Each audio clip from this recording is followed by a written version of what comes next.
Alam mo ba, sa Pilipinas, madalas kapag may pera ka, ang unang instinct ay ipakita. Mag-post ng bagong iPhone, maglabas ng bagong kotse, or flex sa social media ng travel photos. Pero may isang grupo ng mga taong may pera, madalas mas marami pa kaysa sa nakikita mo online. Natahimik lang, walang flashy displays, walang pasikat, pero sila yung tunay na secure at rich. Ito yung tinatawag na stealth wealth. Kung curious ka kung paano ito ginagawa dito mismo sa Pilipinas, paano sila gumagalaw, at paano ka rin pwedeng mag-adapt ng mindset na ito, stay tuned!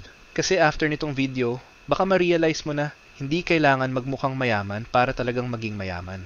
Ano ba ang stealth wealth? So let's start with the basics. Stealth wealth means tahimik na kayamanan. Hindi mo kailangang ipakita or i-flex. Hindi ito kagaya ng mga typical Pinoy na once makaipon konti, biglang may bagong SUV, bagong branded bag, or maglalabas ng 5-star hotel to stay sa Instagram. Stealth wealth is the art of living below the radar. You live comfortably, minsan sobra pa sa comfortable, pero hindi halata. At alam mo kung bakit. Kasi ang tunay na wealthy, they don't need validation from likes or comments. They don't need to prove anything. Sa Pilipinas, where social climbing is real, kung saan ang mga kapitbahay madalas nagbabantayan kung sino ang may bagong bahay, sino ang nagpa-renovate, sino ang naka-designer bag. Habang ang mga stealth wealth, tahimik lang, and ironically, sila yung mas ahead financially. So, why does stealth wealth work in the Philippines? Let's be real. Dito sa atin, kapag masyado kang flashy, maraming consequences. First, judgment ng tao. Maraming chismis agad. Ay, baka corrupt yan. Baka utang lang yan. Bakit kaya ang dami niyang pera? Second, target ng crime. Kapag sobrang halata ang yaman mo, nagiging target ka ng scams, panghuhold up, o kung anumang schemes. Third, family pressure. Sa kultura natin, once makita ng relatives na umaangat ka, madalas biglang daming humihingi, from pamangkin na mag-aaral sa private school hanggang tito na may emergency na laging urgent. Stealth wealth solves all of this. By living low-key, you keep your peace, security, and independence. So ano ba yung mga ginagawa ng stealth wealthy dito sa Pinas? Una, they buy quality, pero hindi laging branded. Kung makikita mo sila, simple lang ang suot. Plain shirts, neutral colors, no logos. Pero yung tela, imported cotton, linen, o tailored. Hindi mo makikita yung malaking Gucci logo o LV print.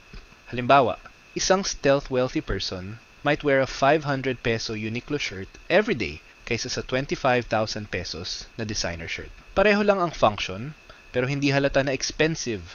Pangalawa, hindi nila ini-expose ang lifestyle sa social media. Wala silang flex posts. Kung mag-travel man sila abroad, minsan wala kang makikitang kahit isang picture. O kung meron man, simpleng photo lang ng pagkain or street view, not the luxury resort. Example, may kakilala ka bang laging tahimik lang sa Facebook, pero one day, malalaman mong may beach property pala sila sa Batangas? Ganon. Pangatlo, cars. Reliable, not flashy. Sa Metro Manila, normal ang mindset na once you get promoted, dapat SUV agad. Pero ang stealth wealthy, they stick to practical cars like Toyota Fortuner, Honda CR-V, or Mazda CX-5. Hindi yung supercars na parang lagi kang nasa Fast and Furious. Minsan pa nga, they keep older cars well-maintained. Imagine, naka-Toyota Altis lang pero ang totoo, may 100 milyong piso investments na sa stocks. Pang-apat, they invest quietly. Kung saan napupunta ang pera nila. Hindi sa bagong relo, pero sa real estate, index funds, bonds, or small businesses. Sa halip na bumili ng pang-flex sa Greenbelt, bumibili sila ng lupa sa Cavite o Bulacan. Hindi sexy, hindi Instagrammable, pero after 10 years, triple na ang value. Panglima, they choose simple neighborhoods. Some stealth wealthy Pinoys live in modest subdivisions. Hindi sila laging nasa BGC high-rise condo. They value peace and security, not hype. May mga kilala akong may-ari ng manufacturing company, pero simple lang bahay sa Quezon City.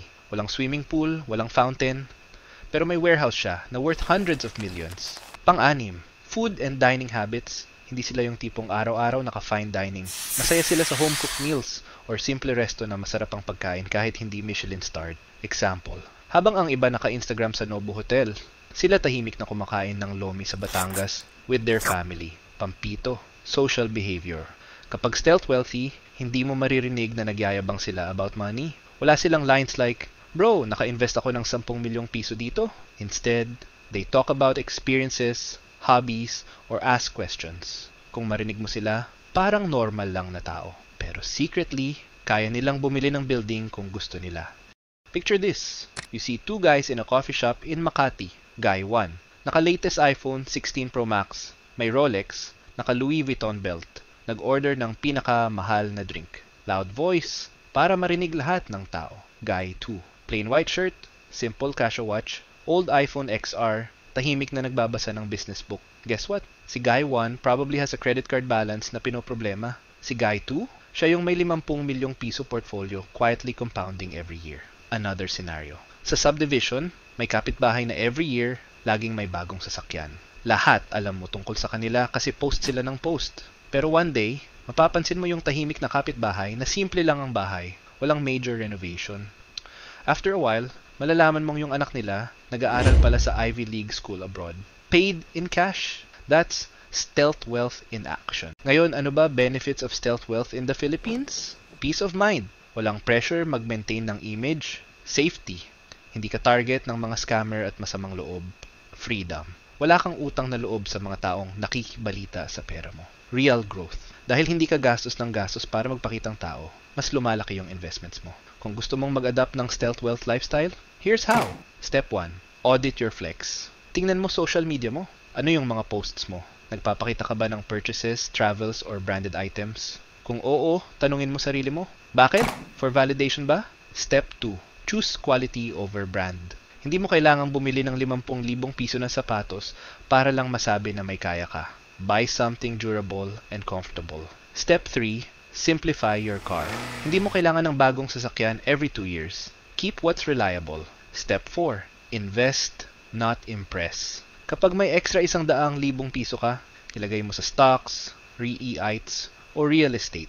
Mas okay ang tahimik na pera kaysa loud liabilities. Step 5. Mind your circle. Surround yourself with people who don't pressure you to flex. Kung yung mga barkada mo puro gastos at flex lang ang usapan, mahirap maging stealth wealthy. There's a saying, the loudest in the room is often the weakest. The quiet ones are the strongest. In the Philippines, where pakitang tao is deeply embedded in culture, mas powerful to be silent.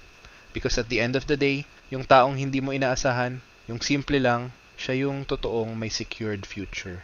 So next time na may bagong iPhone release, bagong car model, or hype travel trend, ask yourself, do I need this para maging masaya? Or mas okay na i-invest ko ito sa future ko? That's stealth wealth. Tahimik.